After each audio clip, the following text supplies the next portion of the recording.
Good morning. This morning it is October the 18th, 1994, and we're at the Bayside home of Henrietta and Ernest Kreher.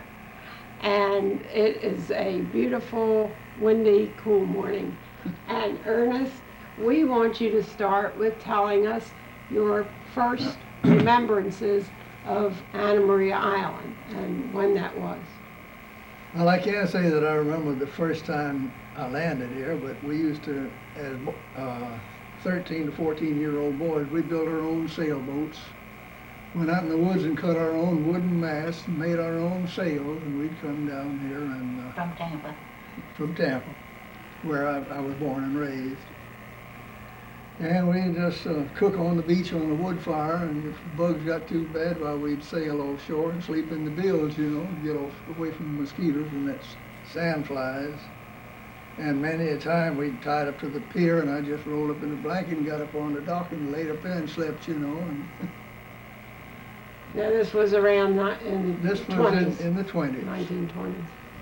Because I graduated from high school in 1930, I guess it was, and it was 3 or 4 years before that. Mm-hmm. So it was in Well, the you 20s. lived in Tampa then? Yeah, I was born and raised in Tampa, on the other end of the bay. I could get up out of my bed in Tampa and look right out across the same body of water, but I was looking toward Davis Island instead of looking toward the Skyway.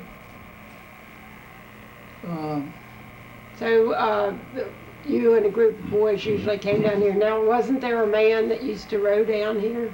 Well, that was Tony Sierra. I didn't know Tony at the time, but I got acquainted with him and fished with him quite a bit when we knew each other. What's the matter, too bright in there? It's reflecting in his glasses. I think you'll have enough light, don't you? No, you won't. Well, turn it off a minute. You want that open or closed? He's getting a lot of reflection. In those days when we sailed down here, well, there wasn't anything between the pier and what's the bayou, what's the marina now. There was no marina there. There was one boat used to tie up down there. Captain Davis was his name, as I remember. And there's just one plank going that way you could get aboard his boat. Well, we never went aboard his boat, but we'd go back in there when it got to blowing too bad, And one time a little hurricane came up the coast. It wasn't real bad, I guess 50, 60-mile winds, but we got scared and we took our little boats and got back in the bayou for protection. But it rained for 3 solid days and nights, and we were sopping wet, We couldn't cook, couldn't build a fire. But there were plenty of scallops out in the bayou then. We just go gather the scallops and eat them raw. Didn't hurt us a bit. When we got home up there, Sydney asked me if I was scared. He said, "Did you have a good time?" But going back to this old fellow, Tony Sierra, he was a foreman in a cigar factory, but when he was a boy growing up, he had a grandfather that lived down here on the island. And he had a 16-foot rowboat, and he and his brothers would get in that rowboat and take turns rowing and row down and spend the summer with Granddaddy, and then row home and go back to school in the fall. And he said whenever the tide was going out, well, they'd stop, and they'd row when the tide was going out, but when it started in, where they'd have to row against it, well, they'd stop and they'd go ashore and try to kill some kind of bird or a coon or something, a rabbit, maybe something to eat, And then they'd maybe catch a fish and just come on down. But he was quite a character. And what was the rest of the island like back in the real early days? Well, I tell you, we didn't have an automobile. There was a lot of sand spurs and hot pavement around, and we were barefooted most of the time, so we didn't get very.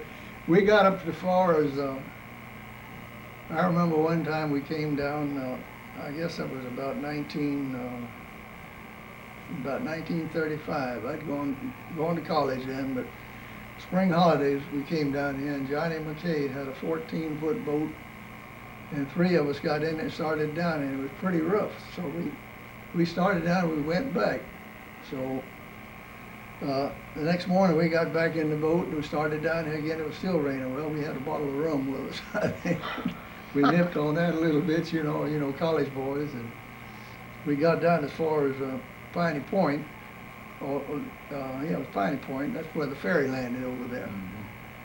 And we called this boy Arthur Rich in Sarasota, and he brought us another bottle of rum, and we made it on down. It was with 2 bailing and 1 steer until we got down. I mean, you ran out of fuel at Pontiac. He doesn't have it on. Yeah. Do y'all like avocados? No, don't like we avocados. really don't. Do you need some key limes? Could you use some key limes?